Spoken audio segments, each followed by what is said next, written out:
Se você passou a vida inteira calculando funções na reta de números reais, você só conhece a metade da história. Quando limitamos o cálculo ao eixo x, estamos presos a uma única dimensão. Mas se a gente desse um passo para o lado, literalmente, para cima?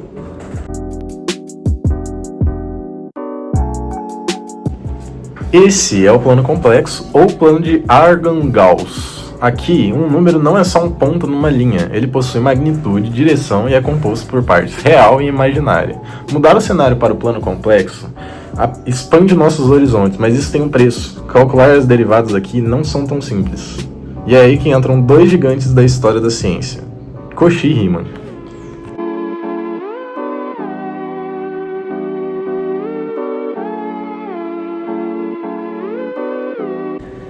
Na reta real, para calcular uma derivada, você só pode aproximar um ponto por dois caminhos, esquerda e direita.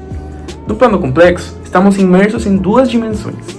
Para se aproximar de um ponto z qualquer, você pode vir de infinitas direções, de cima, de baixo, de um lado, do outro.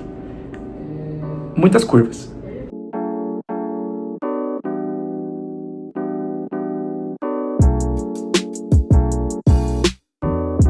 Para que uma função complexa tenha uma derivada bem definida em um ponto, o que a torna uma função analítica ou holomorfa, o resultado desse limite precisa ser rigorosamente o mesmo.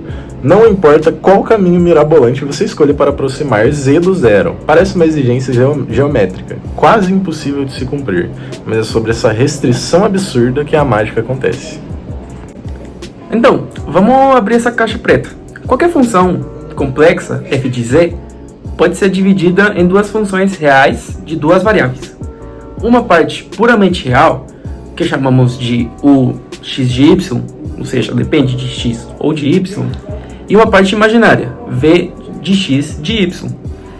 Se testarmos o limite da derivada por apenas dois caminhos fundamentais, primeiro caminhando puramente na horizontal, no plano real, e depois puramente na vertical, no plano imaginário, e impulsarmos que esses dois caminhos, esses dois resultados precisam ser idênticos, uma estrutura matemática incrível emerge.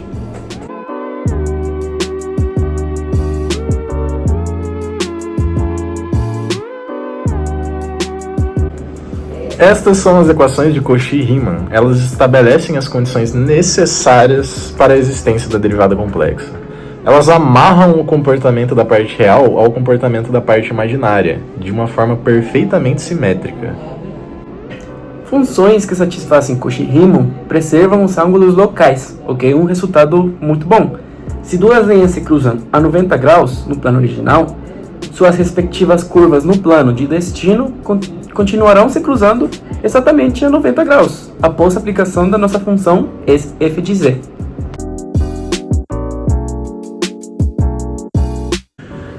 Além disso, se você derivar essas equações mais uma vez, descobrirá que ambas as componentes satisfazem a equação de Laplace. Na física, isso significa que as partes real e imaginária descrevem perfeitamente fenômenos como potencial eletrostático, escoamento de fluidos ideais e distribuição de calor em equilíbrio.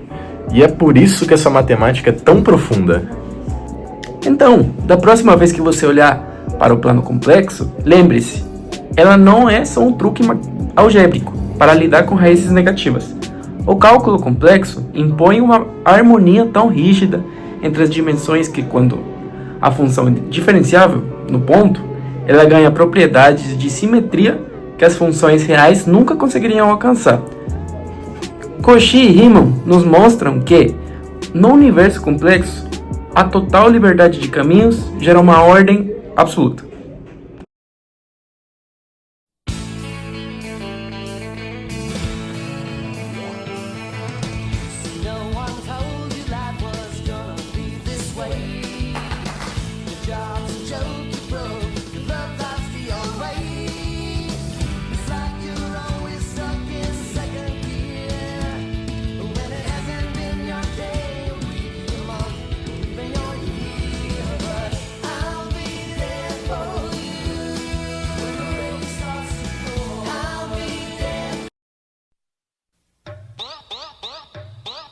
Para que uma função analítica Então, para equações mais uma vez, descobrirá que ambas as partes satisfazem Tava bom, pô. Funções que satisfazem Cauchy-Riemann realizam